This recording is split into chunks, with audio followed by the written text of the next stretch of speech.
भावातीतं त्रिगुणरहितं सद्गुरुं तं नमामि।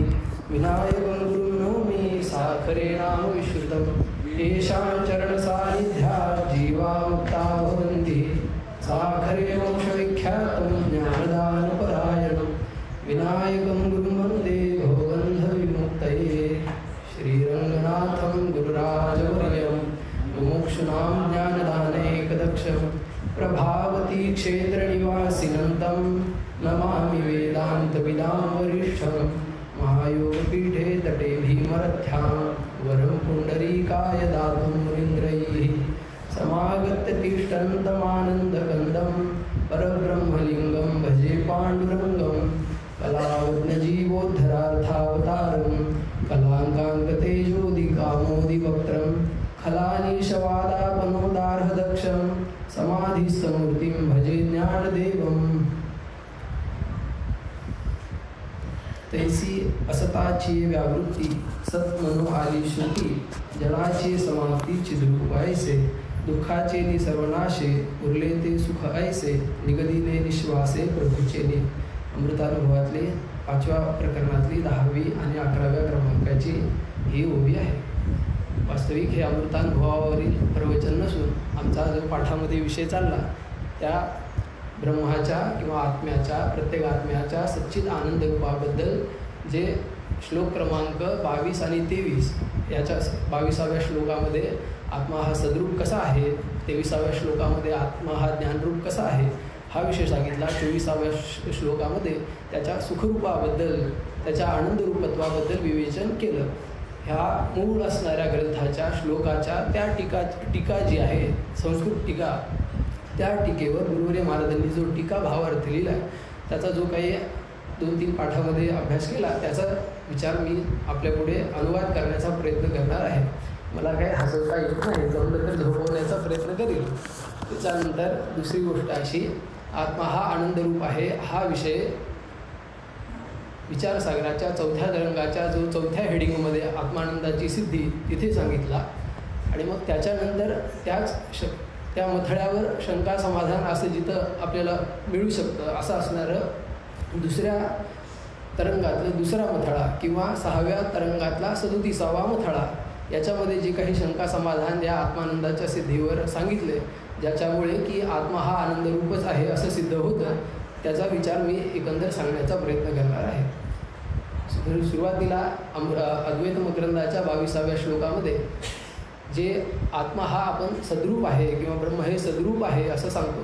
आता अद्वैत मकरंदाचा मुख्य अधिकारी कोण, त्याच्यामध्ये एकत्व कशामध्ये सांगितले हा विचार मी न सांगता त्या आत्म्याच्या ठिकाणी असणारं सच्चिद आनंदरूपत्व हे त्याच्या ठिकाणी गुण किंवा जाती नसून ते त्याचं स्वरूपच आहे हा मुख्य विषय घेऊन त्याच्या आधारे मी आपल्याला सांगण्याचा प्रयत्न करणार आहे। तर आत्म्याच्या ठिकाणी सत ही जाती आहे असं म्हणायला काय हरकत आहे असं अवतरण त्या श्लोकामध्ये घेतलं। आणि मग श्लोकाच्या टीका भावार्थामध्ये गुरुवर्य महाराजांनी जे टीका भावार्थ लिहिला त्यामध्ये सांगितलं की सदत्व ही असणारी आत्म्याची जर जाती आहे असं जर म्हणू किंवा तर त्याच्या ठिकाणी आपत्ती काय येते, तर जातीचं लक्षण सांगत असताना आपण नेहमी ऐकतो की अनेकानुगतम एकम नित्यम स जाती, म्हणजे अनेकांच्या ठिकाणी जी असते जी एक असते जी नित्य असते तिला जाती म्हणावं। उदाहरण जर पाहायचं झालं, अनेक घट आहेत तर त्या अनेक घटांच्या ठिकाणी सामायिक असणारी एक असणारी जाती जी आहे तर त्याच्या ठिकाणी समजा घटत्व ही त्याची काय झाली जाती आहे। मग ती नित्य कसं काय, ती नित्य हे म्हणणं हे व्यवहारातलं नित्य म्हणणेपण आहे। नित्य असणारा केवळ असणारा परब्रह्म चैतन्यच हे केवळ नित्य आहे, परंतु इथे जे नित्य सांगितले ते व्यवहारामध्ये नित्य। मग ते तरी नित्य कसं काय, जसं की समजा घटाच्या ठिकाणी घटत्व ही जाती आहे, घट फुटला आता घटत्व जाती राहिली का, नाही असं आपल्याला वाटतं, परंतु एक जरी घट फुटला तरी दुसरा घट त्या ठिकाणी आहेत, कारण की आपण सुरुवातीलाच म्हणत असताना काय म्हणालो की अनेकानुगत म्हणजे अनेक घटांच्या ठिकाणी असणारी जी एक असणारी आणि जी नित्य असते। एक घट जरी फुटला तरी घटत्व जाती दुसऱ्या घटाच्या ठिकाणी राहतेच, त्यामुळे त्याला तेवढ्यापुरतं त्या व्यवहारापुरतं त्याला नित्य म्हटलेलं आहे। मग असं घटाच्या ठिकाणी घटत्व जाती आहे की नाही आहे, तसं ब्रह्माच्या सत्तेवर हे सर्व जगत असणारं ब्रह्मेतर सर्व पदार्थ पंचमहाभूत माया मग ब्रह्म हे सगळे ब्रह्माशिवाय जे काही पुढचे सगळे जे अध्यस्त पदार्थ आहेत त्यांच्या ठिकाणी जी सत्ता प्रतीत होते किंवा सत्याधनाची की जो मायबाप सत्ता असणारी मात्र ही केवळ ब्रह्मचैतन्याची आहे. मग असं असताना या अध्यस्त पदार्थाच्या ठिकाणी जी सत्ता प्रतीत होते तर ती सत्ता त्याला जाती म्हणायला काय हरकत आहे असा त्या ठिकाणी प्रश्न आहे. तर त्याचं उत्तर सांगत असताना ग्रंथकारांनी असं सांगितलं की सदत्व किंवा सत्व ही त्या ब्रह्माची जाती नाही. का नाही तर जातीचं लक्षण त्या ठिकाणी बसत नाही. मग आता जातीचं लक्षण त्या ठिकाणी कसं बसत नाही, जातीचं लक्षण आधी पाहून आणि मग एक एक एक एक पद त्या ठिकाणी बसलं नाही म्हणजे लक्षण बसलं नाही की मग त्याच्या ठिकाणी जाती म्हणता येत नाही असं आपोआप सिद्ध होते. अनेकानुगतम, जसे घट अनेक आहेत तसे ब्रह्म अनेक आहेत का, नाही. एकमेव अद्वितीयम ब्रह्म, एक एकलाची असूनही एकला असं ते ब्रह्म आहे. मग एकच ब्रह्म असताना अनेकानुगत हे पद बसतं का, नाही. इथंच त्या जातीचं लक्षण त्या ठिकाणी बसत नाही. दुसरी गोष्ट जर पाहायला गेलं आपण तर ही त्या ठिकाणी जाती नाही. पण मग तुम्ही जाती नाही असं म्हणता, पण आता जर आपण उदाहरण जर द्यायला झालो की हा घट आहे, हा ग्रंथ आहे, हा मोबाईल आहे, हे भिंत आहे. मग ह्या भिंत, मोबाईल, घट, पुस्तक, पट यांच्या ठिकाणी आहे आहे म्हणालात की नाही तुम्ही. मग अनेकानुगत आहे आहेपणा झाला की नाही. मग आहे आहे अनेकानुगत झालं, जरी पट नसला तरी घट आहे. मग त्याच्या ठिकाणी असणे पण असलं की नाही, आहे. मग नित्य झालं की नाही, झालं. मग जाती म्हणायला काय हरकत आहे असं त्या ठिकाणी पूर्वपक्ष केला. मग त्या शंकेचं उत्तर देत असताना सांगितलं घट आहे, पट आहे, भिंत आहे, खड्डा आहे, जे काही अमुक अमुक पदार्थ आहे ते असणे पण त्यांचं थोडीच आहे. घटाचं घटत्व आहे तसं पटाचं असणे पण हे त्याचं थोडीच आहे. ते असणे पण मात्र ब्रह्माचं आहे. त्यामुळं त्यांच्या ठिकाणी जे असणे पण प्रतीत होतं, त्यांच्या ठिकाणी जे सदत्व प्रतीत होतं ते अध्यस्त पदार्थ आहेत. अध्यस्त पदार्थाला स्वतःची सत्ता नसते किंवा स्वतंत्र सत्तेचा अभाव असणंच याला मिथ्यात्व म्हणावं किंवा मिथ्याच म्हणजे ते पदार्थ अध्यस्त आहेत असं आपण नेहमी पाहतो. मग आता घट आहे, पट आहे असं अनेकानुगत आहे पण जे बसत होतं लक्षणासारखं ते दिसल्यासारखं आहे, ते वास्तविक त्यांचं नाही. त्यामुळं सदत्व ही जाती नाही असं त्या 22व्या श्लोकाच्या एकंदर भावार्थामध्ये सांगितलं. आता 23व्या श्लोकामध्ये असं सांगतात की ज्ञान हा आत्म्याचा गुण आहे असं नैयायिक किंवा वैशेषिक मतामध्ये सांगितलेलं आहे.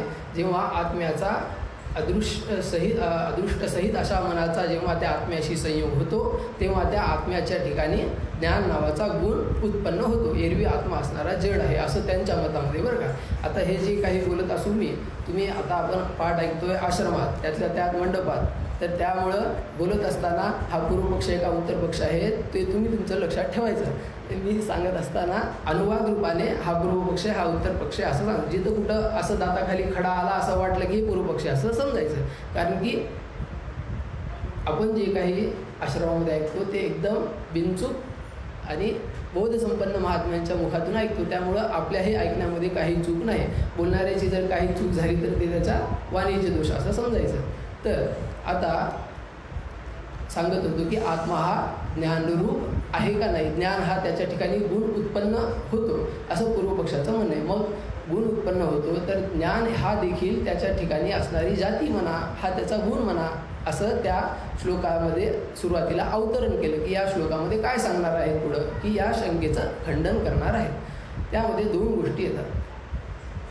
ज्ञानाचा आश्रय हा जर आत्मा आहे असं जर म्हणू तर त्या ठिकाणी दोन प्रश्न विचारले की ज्ञानाचा विषय हा आत्मा होतो की नाही. होतो म्हणावं. ज्ञानाचा विषय जो असतो तो जड असतो. घट मला दिसला म्हणजे काय झालं, माझ्या दिसण्याला किंवा माझ्या दिसण्याच्या ज्ञानाला किंवा मला दिसलं या ज्ञानाला घट हा काय झाला, विषय झाला. मग घट हा विषय झाला म्हणजे घट कसा आहे, जड आहे, म्हणून ज्ञानाला विषय झाला. मग आत्मा हा जर ज्ञानाला विषय होतो असं जर म्हणू तर आत्मा काय होईल, जड होईल. पण आपलं मुख्य काय पालुपद किंवा जे मुख्य असणारा सिद्धांत आपलं काय, आत्मा हा सच्चित आनंद रूप आहे. मग चिद्रूप आहे म्हणजे ज्ञानरूप आहे. ज्ञानरूप आहे म्हणजे जड नाही थोडक्यामध्ये विरोधार्थाने घेतलं तर. मग ज्ञानाचा विषय जर आत्मा होत नाही तर मग त्याला जड म्हणता येईल का, नाही. म्हणजे आत्मा हा ज्ञानाचा विषय होतो असं म्हणता येत नाही. बरं आता होत नाही असं म्हणल्यावर काय आपत्ती येते. जसं वंध्यापुत्र आहे, शशशृंग आहे, खपुष्प आहे, ह्या गोष्टी ज्ञानाला विषय होतात का, होत नाहीत. मग आत्माही ज्ञानाला विषय होत नाही. मग हे विषय कसे आहेत? अत्यंत असत आहेत. मग आत्मा हे अत्यंत असत होईल, पण आपलं सिद्धांत काय? सत आहे, असा पूर्वपक्ष केला. मग त्या शंकेचं समाधान सांगत असताना असं सांगितलं की हे जे पदार्थ आहेत ते ज्ञानाला विषय होत नाहीत, म्हणजे म्हणून ते असत आहेत असं नाही. ते पदार्थ अत्यंत तुच्छरूप असत आहेत. आणि हे जगतातले दिसणारे पदार्थ अनिर्वचनीय असत. असतामध्ये दोन प्रकार, एक अनिर्वचनीय असत आणि तुच्छरूप असत. वंद्यापुत्र हे कधी नाही, नसणार, नव्हते, हे फक्त त्यांना नाममात्र सत्ता अशी आहे, ते असणारे तुच्छरूप असत अशा. आणि जगतालाही असत म्हटलेलं आहे, ब्रह्म एक सत आणि त्याच्याहून सगळं असणारं असत. मग आता वंद्यापुत्र असत आणि जगत असत असं जर म्हणावं तर वंद्यापुत्र दिसत नाही आणि जगत तर आम्हाला प्रतीत होतं, मग त्याला असत कसं काय म्हणावं? तर त्या असतातला प्रकार की बाबा हे अनिर्वचनीय आहे, असत आहे, म्हणजेच मिथ्या आहे. मग ज्ञानाला आत्मा विषय होतो म्हणलं तर जड होईल, ज्ञानाला आत्मा विषय होत नाही म्हणलं तर असत होईल, असा पूर्वपक्ष केला. मग ज्ञानाला विषय होतो का नाही नेमका? तर त्याचं उत्तर सांगत असताना सांगितलं की ज्ञानाचा विषय हा आत्मा कधी होऊ शकत नाही. उलट ज्ञान हे त्याचं स्वरूपच आहे. अनुभव रूपस्य कुतो अनुभव, हा जो अनुभव रूप आहे त्याचा परत अनुभव होणं असं कधीही शक्य नाही. किंवा ज्ञानाचा विषय होत नाही म्हणजे तो अज्ञेय असा आहे. आता अज्ञेय म्हणजे ज्ञानाचा विषय होत नाही. परत शंका येऊ शकते की तो वंद्यापुत्रासारखा ज्ञेय होत नाही असा आहे का? नाही, तसा मात्र तो नाही. तर तो कसा आहे? ज्ञातृज्ञेयाविहीन नुसधेची जे ज्ञान सुखा भरले गगन गाळी वजे, असा तो व्यक्तिमात्र ज्ञानरूप किंवा स्वयंप्रकाश असा आहे.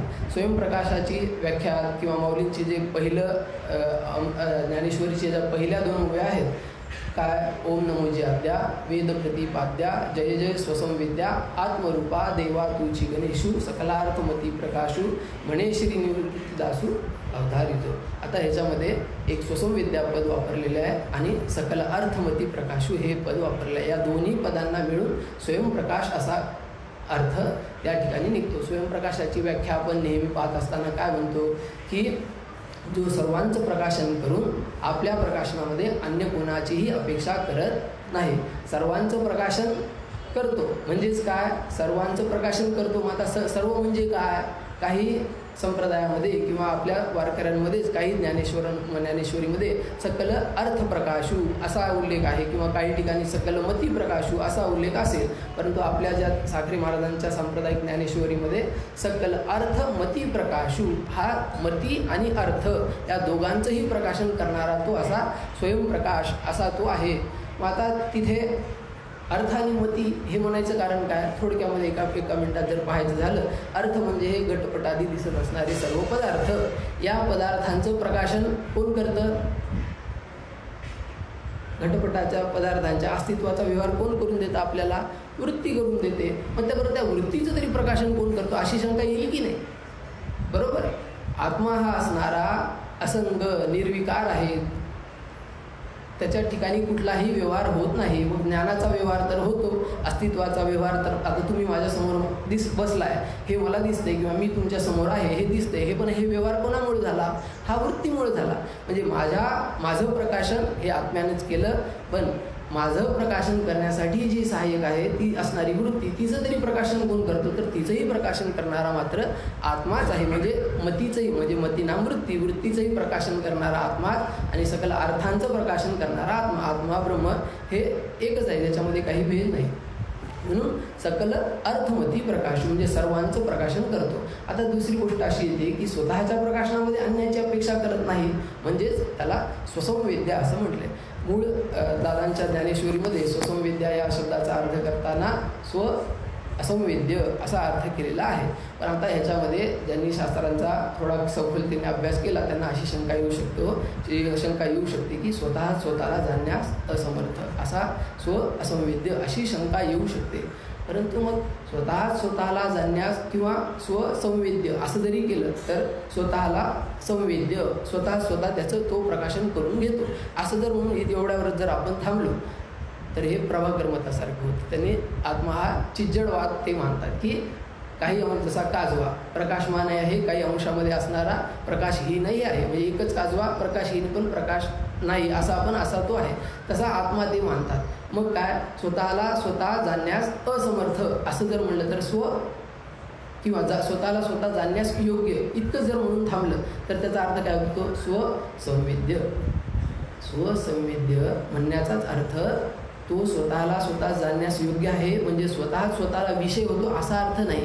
स्वतःला जाणण्यास योग्य म्हणजेच अन्य कोणाच्या अन्य कोणाच्याही कडून प्रकाशन होण्याची त्याला अपेक्षा नाही, हाच अर्थ त्याच्यामध्ये असणारा संप्रदायपूर्वक अर्थ आहे. प्रभाकर मत हे वेदांत मतावरून भिन्न आहे, ते आपल्या मताला मान्य नाही. मग आता त्याच्यामध्ये जर हा खुला स्वसंवेद्य असा जरी अर्थ केला तरी त्याचा अर्थ स्वतःला जाणण्यास योग्य म्हणण्यामध्येच अन्य कोणाकडूनही त्याचं प्रकाशन करण्यामध्ये तो समर्थ किंवा त्याला गरज नाही असाच अर्थ आहे, म्हणजे तो स्वतःच प्रकाशमान आहे हेच सांगायचं त्याला. परंतु महाराजांनी त्याची फोड करत असताना अधिक असंवेद्य पक्का असा कुठल्याही प्रमाणाकडून न जाणल्या जाणारा, आता हे अर्थ योग्यच आहे. कारण की 167-68व्या मथळ्याच्या 8व्या प्रकाशाच्या महाराजांची जी कॅसेट आहे त्या महाराजांनी त्या ठिकाणी उल्लेख केला की हा अर्थ मी करत असताना पंचदशीतल्या अवेद्यत्वे सती अपरोक्षत्वम स्वप्रकाशत्वम ही जे पंचदशीमध्ये लक्षण सांगितलेलं आहे त्या लक्षणाचा आधार घेऊन अवेद्यत्वे सती अपरोक्षत्वम, अवेद्यत्वे म्हणजे कुठल्याही प्रमाणाला विषय होत नसला तरीही असणारा जो अपरोक्ष रूप आहे अपरोक्षत्वम स्वयंप्रकाशत्वम असं ते लक्षण केलं, म्हणजे असंवेद्य हा त्याच्यामध्ये असा अर्थ त्या ठिकाणी सांगितला. मग आता हे झालं सताबद्दल किंवा चित्तबद्दल. आता ज्ञानबद्दल, आता हे आनंदाबद्दल. आता हे आत्मा हा सच्चित आनंद रूप आहे हे जरी म्हणणेपणा असला तरी हे तुम्हाला आम्हाला कळण्यासाठी, आत्म्याच्या ठिकाणी नसत असत त्याच्याशिवाय त्याच्या ठिकाणी काहीही बोलणेपणा नाही. हमना तुम दफ्तरगु म्हणजे अजातवादामध्ये तो आणि तोच, बाकी अन्य काही नाही. आता हे चित आनंद हे कशामुळं, तर हे आपल्याला असणाऱ्या जगतामधले पदार्थ सत वाटायले ते पदार्थ असत आहेत. आता हे ब्रह्म असणारं असत नाही म्हणून त्याला परत सत असताची व्यावृत्ती सत म्हणू आली श्रुती, जडाची समाप्ती चिद्रूप ऐसे असं ते सच्चिदानंद आणि पद सांगितलेले. आणि अमृतानुभवामध्ये जे सच्चिदानंद पदत्रय विवरण आहे त्याच्यातलीच ही असणारी ओवी आहे की हे सच्चित आनंद हे जे सांगितले आपल्याला असणारी असं जड दुःखाची प्रतीती आणि आत्मा तसा मात्र नाही, त्यामुळं सत नाही, असत नाही, जड नाही, दुःखरूप नाही हे सांगण्यासाठी सच्चित आनंद हे पद सांगितले. आता तिसरं पद जे सांगितलं की आनंद. आता आनंद हा केवळ असणारा आत्मा ब्रह्म कूटस्थ साक्षी हेच असणारे, म्हणजे हे सगळे नावं जरी असले तरी आता ते त्यांच्या असणाऱ्या अनुभवावरून त्याच्या कार्यावरून हे नावं त्यांना आलेले आहे. वास्तविक ब्रह्माला ब्रह्मपन्नेपणा सुद्धा नाही, अब्रह्माच्या व्यावृत्तीकरता ब्रह्माला ब्रह्म हे नाव आलेलं आहे किंवा ब्रह्मनाम व्यापन म्हणजे जे व्यापक आहे त्याला ब्रह्म नाव, हे ब्रह्म म्हणणेपणा सुद्धा हे आपल्याला माझी ओळखावया श्रुती खून केली असं मौली सांगतात. तर मग आता हे जे आनंद आहे, आनंद असणारा केवळ आत्म्याचाच जर असला तर आम्हाला विषयामध्ये आनंद मिळतो किंवा आत्मानंदाच्या असं आपल्याला वाटतं. आनंद हा आत्म्याचा आहे. आत्मानंदाच्या सिद्धीमध्ये त्या 4थ्या तरंगाच्या 4थ्या मथळ्यामध्ये 7 पायऱ्या सांगितल्या. 1 अनुकूल विषयाच्या प्राप्तीची इच्छा, बरं का, आणि त्याच्या प्राप्तीसाठी करणारी खटपट, आणि त्या खटपटीमध्ये आता एक मी सांगायला तुम्ही वाटलंच मोजलं तरी चालते. जे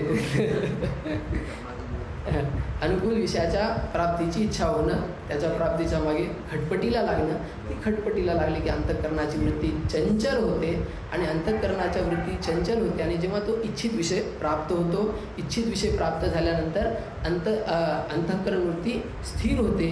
स्थिर म्हणजे वृत्ती अंतर्मुख होते आणि त्या अंतर्मुख असणाऱ्या स्थिर वृत्तीमध्ये आत्मानंदाचं भान होतं. अशा 7 पायऱ्या त्या 4थ्या तरंगाच्या 4थ्या मथळ्यामध्ये सांगितल्या. हे आपण सगळे जाणतो. आता ह्याच्यावर शंका अशी येते की इच्छित विषय प्राप्त झाल्यानंतर, अनुकूल विषय प्राप्त झाल्यानंतर मला आनंद होतो. श्री गुरु सांगतात की हा आनंद बाबा रे हा विषयाचा नाही, आनंद हा तुझाच आहे, तुझ्याच आत्म्याचा आहे किंवा हा आनंद असणारा आत्म्याचाच आहे. मग शिष्य असा म्हणतो की इच्छित विषय प्राप्त झाल्यानंतर जर मला आत्मानंदाचा भान होत असेल, मला सुखात मिळत असेल तर इच्छित विषय प्राप्त करायला काय हरकत आहे. म्हणजे भोग भोगायला काय हरकत आहे? इच्छित विषय प्राप्त झाल्यानंतर जर मला आत्म्याच्या आनंदाची अभिव्यक्ती होत असेल तर मला विषय भोगामध्येच राहायला काय हरकत आहे? काहीच हरकत नाही. मग असं जर म्हणून तर मग हे खावे प्यावे लावे असावे सदैव हेची करी हावं संसारिक किंवा संसारी जन्मीचे यज्ञाधिक कर्म कीजे मग स्वर्ग सुख भोगीजे मनोहर असं म्हणल्यासारखं होईल. मग हे विषयातच रंगायचं असेल तर मग एवढा परमार्थ कशासाठी सांगितला आहे? दुसरी गोष्ट, त्या शंकेमध्येच त्याचं अज्ञान लक्षात येते. त्याला आत्म्याचाच आनंद आहे हे त्याला कळलं नाही, हे श्रीगुरूंनी सांगितलं. त्याच्यावर ज्याला कुतर्क म्हणतात किंवा प्रतिशंका ज्याला म्हणतात की आम्हाला जर विषय प्राप्त होऊन जर आनंद मिळत असेल तर मग ते प्राप्तीची इच्छा करायला काय हरकत आहे? तर त्याला श्रीगुरू सांगतात की बाबा, विषयापासून मिळणारं सुख हे क्षणिक आहे, सापेक्ष सातिशय आहे. एकापासून मोठं पाहिलं की बाईकवाल्याला कारमध्ये पाहिलं की ते त्याला दुःख होतं. मग त्या आनंद आधी होता का? नव्हताच. फक्त त्या झलक आहे किंवा ते अंतर्मुख वृत्ती जी स्थिर होते तेवढ्यापुरतं त्याला आनंदाचं झाल्यासारखा असा वाटतो. तो आनंद मात्र खरा नाही. कारण की नित्यानंदापुढे आनंद तो कोण, विषय सुख बाई बापूड येते क्षीण असं म्हटलेलं आहे निळोबारायांनी. मग असं असताना हा जो विषयाच्या प्राप्तीमधून मला आनंद मिळत असेल तर तो मिळवायला काय हरकत आहे असं म्हणणेपणा त्याचं चूक आहे. हे झालं खंडन.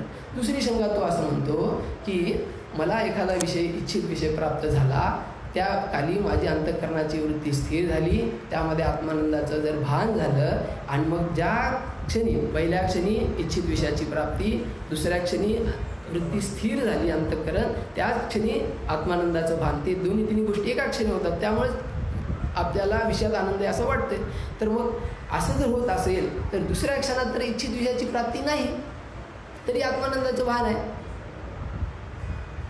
अशी त्यांनी शंका घेतली की बाबा मग हा आनंद तर मग विषयाचा आहे म्हणायला काय हरकत आहे?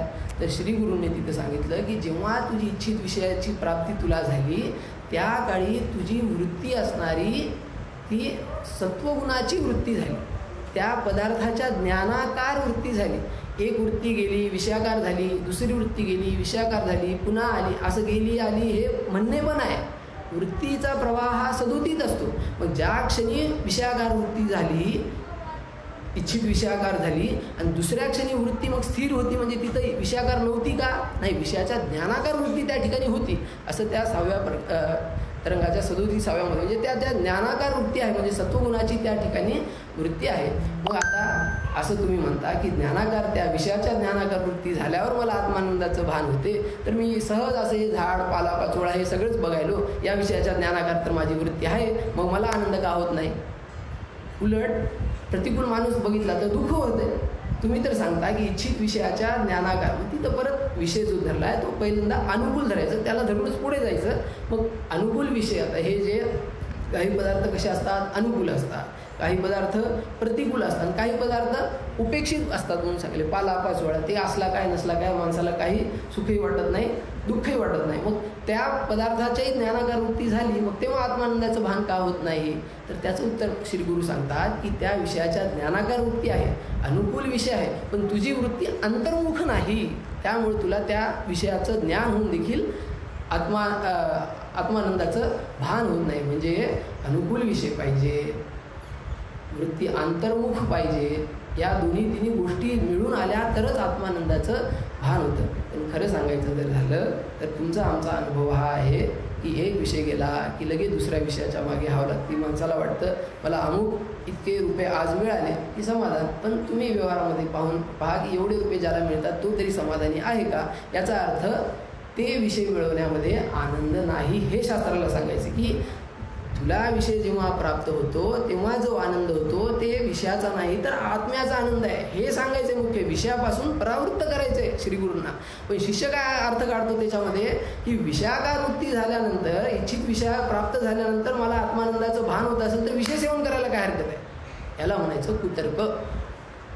असं मात्र करून चालणार आहे. विषयापासून परावृत्त करणे. अरे बाबा, तुला विषय जरी प्राप्त होत असले तरी त्यातला आनंद तुझा आत्म्याचा आहे, म्हणजे विषय सोड, स्वतः शुद्ध आनंदाच्या मागे तू लाग, हे त्याच्यातून सांगायचं आहे. परंतु शिष्य असा अर्थ काढतो की बरं ठीक आहे, तुम्ही आत्मानंदाचं भान म्हणताना, आत्म्याचा आनंद म्हणताना, मग आम्ही तोच आनंद भोगतोय, हे मात्र असणारा कुतर्क. याच्यामधून मात्र काही उद्धार होणार नाही. ह्याच्यामध्ये या अनुवादामध्ये जे काही, आणि दुसरं एक सांगायचं, ज्ञानरूप असण्यामध्ये स्वतःच्या स्वरूपाचं स्वतःला आपल्याला कधीही विस्मरण नाही. जन्मल्यापासून मरेपर्यंत किंवा त्या मृत्यूच्या पुढचा क्षण म्हणजे दुसरा देह भेटणं, मुक्त झाला तर मग बाधितानुवृत्तीनं जो राहतो तिथपासून जर त्या पूर्ण व्यवहाराचा विचार केला ना तर आपल्या स्वरूपाचं आपल्याला कधीच विस्मरण नाही.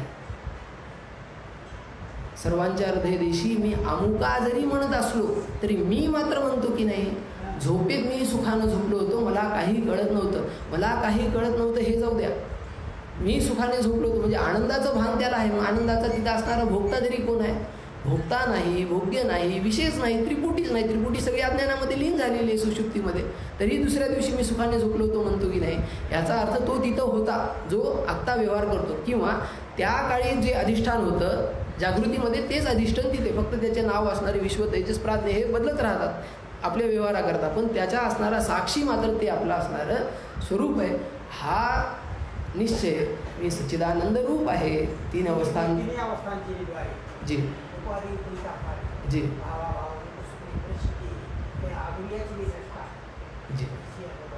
आता हे तया आघवियाच्या मी दृष्टा ही जरी उभी झाली तरी याचाही अधिकारी वेगळे, याचाही पुढचा अधिकारी अद्वैत मकरंदामध्ये सांगितले की साक्षीता अपि न तात्विकी, की त्याला साक्षी म्हणणेपणा सुद्धा हे तात्विक नाही. साक्ष पदार्थाच्या सापेक्ष साक्षी, द्रष्टा हा निरपेक्ष दृष्टा असं म्हणलं तर चालते. द्रष्टा हा दृश्याच्या सापेक्ष असा दृष्टा हे आपलं स्वरूप नाही, तर निरपेक्ष दृष्ट, दृङ्मात्र, ज्याला गुरुवरे महाराज शब्द वापरला की दृङ्मात्र हे आपलं असणारं खरं स्वरूप आहे.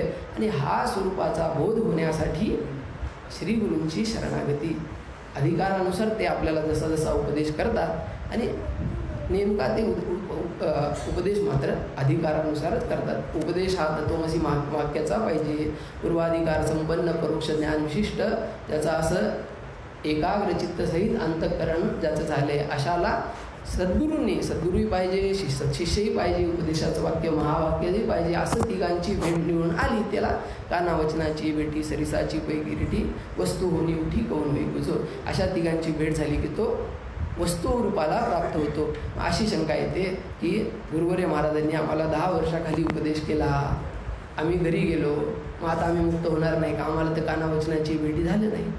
हा, हे विषय कधीतरी तुम्हाला आराम पद्धतशीर सांगेल की स्मृती ज्ञानानं मोक्ष कसा होतो. स्मृतीचा विषय परोक्ष असतो, पण स्मृती ज्ञान हे प्रत्यक्ष असतं, एवढंही हिंट देतो. आणि ही जी काही सेवा आहे ती सेवा असणारी ब्रह्मश्री दादा महाराजांच्या पुण्यतिथीची असणारी, महात्म्यांनी कष्टाने हा उभारलेला साधक आश्रम, आपण जरी इथे हवा खात आरामशीर जरी बसलो असेल तर मागच्या साधकांनी किंवा जे साधक भविष्यात जे संत झालेले आहेत असे तात्या महाराज, ब्रह्मलीन गुरुजी यांनी मात्र फार कष्टाने इथे राहून अभ्यास केला आहे. झोपडीमध्ये राहायचं, मधुकरी मागायची, लाईटची व्यवस्था नाही, पावसा पाण्याचे दिवस साप निघायचे. आता मात्र सगळी व्यवस्था आहे. अशामध्ये जरी आपण अभ्यास करतो तर हे आपलं मात्र चांगलं प्रारब्ध असं काहीतरी म्हणायचं. परंतु त्यांनी जो बोध संपन्न केला, त्यांच्या हृदयामध्ये जो या परंपरेनं बोध जो अभिव्यक्त करून दिला, तो मात्र आपल्या हृदयामध्ये अभिव्यक्त व्हायला पाहिजे. आणि ते मात्र एखाद्याला म्हणतात की तू पाणीच भरायचं, एखाद्याला सांगतात तू हिशोबच ठेवायचा, एखाद्याला सांगायचं तू झाडू मारायचा, आणि एखाद्याला सांगतात तू फक्त आणि फक्त अभ्यासच करायचा. हे कशावर? अधिकारांवर. आता थोडे बोध झाले, एक गोष्ट सांगतो आणि सेवा संपवतो. एक असं 4-5 जण भाऊ होते, त्या 4-5 जणाला परत 4-5 मुलं, असं असणारं एकत्र कुटुंब, असे 10-15 मग त्यांची मुलं नातू किती असतील असा विचार करा.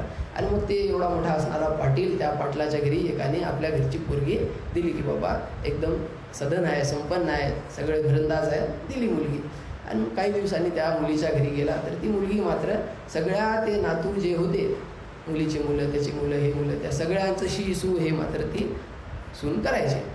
हे गेला, त्याला वाईट वाटलं की अरे आपण इतक्या घरी मोठी पोरगी दिली, आपल्या मुलीला मात्र हे शिसू हेच करा, हे साफ करायला होता. आणि ती दुसरी जी सून आहे ती मात्र काही करत नाही.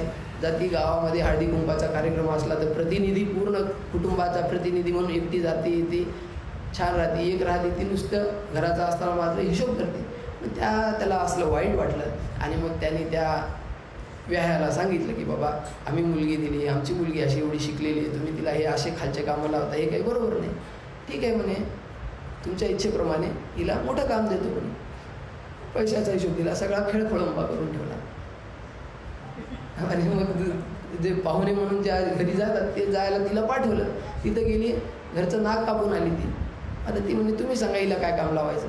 ते म्हणले बरोबर आहे, तुम्ही जे हिला शिशू साफ करायचं काम लावलं ते बरोबर. म्हणजे हे असणारं अधिकारानुरूप सद्गुरू आपल्याला उपदेश करतात, आपल्याकडनं सेवा करून घेतात. आपण मात्र त्या सेवेला यथामती आपलं सर्वस्व समर्पित करून मात्र त्या सेवेला पात्र उतरणं मात्र इथं आपली ही शिष्याची असणारा कस ज्याला म्हणतात, किंवा ती असणारा तेवढा अधिकार, तेवढी असणारी शरणागती त्याला घडली पाहिजे. आणि हे सगळं होण्यासाठी मात्र केवळ ते लागतं ते शुद्ध पुण्य, निष्काम कर्म, निष्काम उपासना, ती मात्र त्याने अखंड करत राहायला पाहिजे. हेच आपण या सप्ताहातून शिकतो. सकाळी काकडा भजन, दुपारी नंतर पारायण, गाथा भजन, हे काय, हे असणारी साधकाची दिनश्चर्या आहे. आणि त्याच्यामुळं असणारी त्या अमाप पुण्याचा साठा जमा होऊन त्यांना सद्गुरूची भेट होते. ईश्वर कृपेनं सद्गुरूची भेट होते आणि सद्गुरूच्या कृपेने ईश्वर कळतो. आणि तो आणि मी भेद नाही, मी तू पण जाऊ दे दुरी, एकची घोंगडी पांघरू हरी, असा असणारा बोध त्याला प्राप्त होतो. आणि अहम ब्रह्मास्मी या ब्रह्माकार वृत्तीला तो प्राप्त होतो. आणि शेवटी असणार ती अहम ब्रह्मास्मी त्याकार वृत्ती, तीही ती वृत्तीच आहे. अज्ञान, एक मिनिट आहे सांगतो. कार्य नष्ट झालं तरी कारण राहतं, मात्र कारण नष्ट झालं की कार्य राहत नाही. याला अपवाद आहे. हे अहम ब्रह्मास्मी त्याकार वृत्ती. जसं उदाहरण सांगायचं झालं तर माती जर काढून घेतली तर घट काय शिल्लक राहील का? सोनं काढून घेतलं, दागिनं काही शिल्लक राहील का? नाही. पाणी काढून घेतलं, लाटा म्हणायला काही राहील का? नाही. म्हणजे कारणाचा अभाव झाला की कार्याचाही अभाव होतो. मग आता मला सांगा, वृत्ती हे कशाचं कार्य आहे? अज्ञानाचं. बस थोडक्यात ते अंतःकरणाचा अस्ती व्यवहार, ते परिणाम, हे ते व्याख्या जाऊ द्या. अज्ञानाचं कार्य असणारी वृत्ती. आता ती वृत्ती अखंड ब्रह्माकार वृत्ती झाली किंवा अहम ब्रह्मास्मित्याकार झाली. मग आता अहम ब्रह्मास्मित्याकार वृत्ती झाल्या, वृत्तीचं काम काय नेमकं?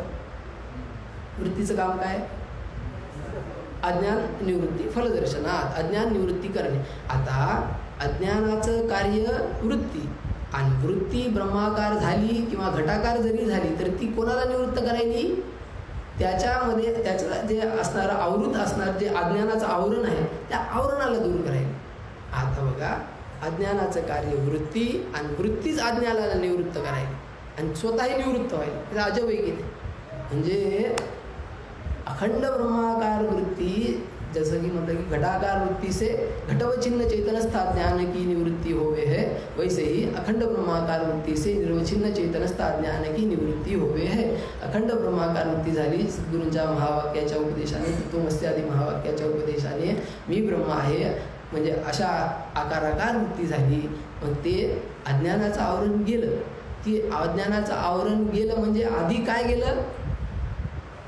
आधी कारण गेलं, आहे की नाही? आणि ती पुन्हा वृत्ती ती पण गेली.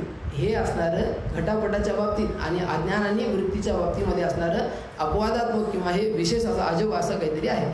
पण ती वृत्ती स्वतः आपसुका निवृत्त होते आणि मग तिथून पुढं असणारी अंतःकरण जोपर्यंत आहे तोपर्यंत वृत्ती राहते, प्रारब्ध आहे तोपर्यंत अंतःकरण राहतं. म्हणजे प्रारब्ध आहे तोपर्यंत अंतःकरण राहणार, अंतःकरण राहणार तोपर्यंत वृत्ती राहणार. फरक एवढाच आहे की बाधित अनुवृत्ती न राहणार.